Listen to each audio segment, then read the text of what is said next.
अस्सलाम वालेकुम जी, बहुत शुक्रिया आपका। सबसे पहले तो मैं FM 100 का बहुत शुक्रिया अदा करूँगा कि उन्होंने मुझे इनवाइट किया। Thank you. और इज़्ज़त अफ़ज़ाई का बहुत बहुत शुक्रिया। और देखने वालों को और सुनने वालों को मेरी तरफ से बहुत सलाम।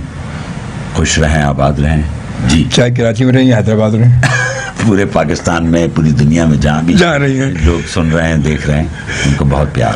रेडियो सुनने के इत्तेफाक को FM 100 को कभी सुना आपने? हाँ, अक्सर रेडियो तो गाड़ी में, अब तो रेडियो ही होता है, अब तो वो टेप वेप का कॉन्सेप्ट तो है नहीं। रेडियो तो ऑफ कोर्स आपकी आवाज़ सुनाई देती रहती है हमें। और बड़ा अच्छा शो है आपका माशाल्लाह। Sir thank you. जिस तरह आपने बताया कि कितना 30 ईयर्स जी 30 ईयर्स हो चुके माशाल्लाह। 95 23 मार्च 95 को ये लॉन्च हुआ, वजूद में आया ये, और आज तक माशाल्लाह आप सबकी दुआओं से, मोहब्बतों से जो है ये बस। नहीं सर, ये खूबसूरत बात है और बड़े मैसेजेस, बड़ी चीज़ें, बड़ी मालूमात रेडियो से होती है, क्योंकि आजकल इतनी मसरूफियात रहती है आपको कि कहीं, लेकिन जब गाड़ी में, कार में होते हैं और अक्सर आप ड्राइविंग पे जब होते हैं तो आपको एक सुनने को कुछ चाहिए, कुछ ना कुछ चाहिए, तो वो उसमें तो आप रेडियो ही लगाते हैं। सही बात है। अभी आप शूट से आ रहे हैं? मैं सर अभी शूट से आ रहा हूँ। अभी मेरी असल में एक सीरियल शुरू होने वाला है, अभी ऑन एयर आने वाला है, आई थिंक 28 से, फासले नाम है उसका। तो उसकी शूट चल रही है और वो बहुत स्पीड से चल रही है क्योंकि वो ऑन एयर डेट आ गई है उसकी। That's why. माशाल्लाह आवाज़ आपकी अफजल भाई ज़बरदस्त आवाज़। बहुत शुक्रिया, जज़ाकल्लाह। आप खुद भी माशाल्लाह, मतलब आपको तो हॉलीवुड में होने चाहिए था। आप आई एम वेरी हैप्पी, मैं जहाँ हूँ बहुत खुश हूँ और इतने प्यार करने वाले हैं हमारे यहाँ के ऑडियंस। असल में मेरा तारुफ तो आप थोड़ा सा यही है कि मैं एक्टिंग तो अभी मैंने रिसेंटली आप तो माशाल्लाह मतलब कैमरे के पीछे के लोग हैं आप लोग।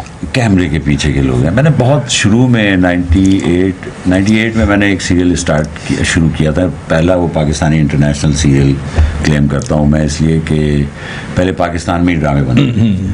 तो as producer, as an actor, मैं छोटा सा इसमें कैरेक्टर भी किया था मैंने। तो वो उसका नाम था मंजिलें। वो PTV पे ऑन एयर हुआ था और उस दौरान एक बहुत ही successful serial alpha bravo Charlie, और साइमल्टेनियसली आगे पीछे चल रहे थे वो। तो हमें बड़ी उससे अप्रिसिएशन मिली। सतीश साहब हमारे प्रोड्यूसर हैं, उन्होंने PTV से टाइम लेके उसको ऑन एयर किया था और वो बहुत लोगों ने बड़ा पसंद किया था। उसके बाद ये सिलसिला चलता रहा। प्रोडक्शन तो बेशुमार की। पहली मेरी कंपनी थी एप्रिकॉर्ड, और उसको लेके हम उसमें मंजिलें, फिर सहारे, एक पल, PTV और NTM का दौर था वो। तो इस तरह बेशुमार सीरियल माशाल्लाह कोई 6-6.5 लाख मिनट प्रोड्यूस कर चुका हूँ मैं। माशाल्लाह मतलब वो तो बंदा अगर गिनने भी बैठे तो कब तक गिनेगा। नहीं, बड़ा काम किया यार, बहुत तवील, और माशाल्लाह बड़ा तवील आपका सफ़र रहा है। अच्छा, वो आप मतलब वो तो जब एक दौर था कि आप as a producer, as a director आप लोग काम करते थे। प्रोड्यूसर पहले तो आपने एज ए प्रोड्यूसर किया, डायरेक्टर भी बाद में फिर आए।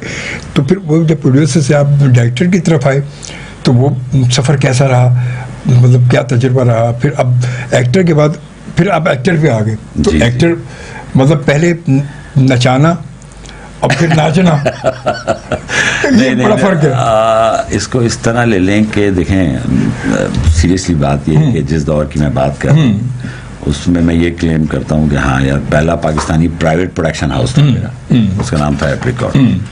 अच्छा, फिर बस शौक था और उस दौर में मैं मॉडलिंग वगैरह भी करता था। फिर मेरे एक दोस्त थे फ़हीम बनी साहब, उनके साथ मिलकर हमने एक production house plus advertising agency बनाई। तो बस हम करते जा रहे थे और सीखते जा रहे थे। कोई इंस्टीट्यूट नहीं था, कोई पीछे एक्सपीरियंस नहीं था, और तो बस एक शौक़ के साथ साथ उस काम को करते रहे, सीखते रहे, और अल्हम्दुलिल्लाह लोगों ने पसंद किया। मेरा पहला सीरियल तो कौन सा रास्ता, एक बड़ा स्पेशल सीरियल, वो जो बिल्कुल हमें कुछ नहीं पता था, लेकिन सिर्फ कुछ अरसे हमने प्रोडक्शन देखी कैसे होती है, किस तरह काम किया जाता है, उस दौर में मैं जब काफ़ी सारे लोगों के पास मैं काजिम पाशा से मिला पीटीवी में, उनकी वाइफ से मिला कि यार हम एक प्रोड्यूस करना चाहते हैं ड्रामा, तो हमें हेल्प करें। फिर हम मीटिंग करते रहे, फिर हमें एहसास हुआ कि क्यों ना हम खुद करें ये काम। सही बात है। और वो सर वो आप ये सोचें कि वो कौन सा रास्ता एनटीएम पे चला था, और उसमें कास्ट अगर आप सोचेंगे कुर्बान जिलानी साहब, क्या बात है, वाह। ज़हीन ताहिरा, दीपक परवानी का एज हीरो वो पहला सीरियल, अच्छा। अनीता यू उस दौर में देव आनंद की एक फिल्म करके आ रही थी, उसकी फिल्म शूट हो रही थी और वो हमारा यहाँ सीरियल कर रही थी। तो इस तरह बड़ी खूबसूरत कास्ट और बहुत मज़े का उसमें रहा, खुद एक्ट भी किया मैंने उसमें। तो उसके बाद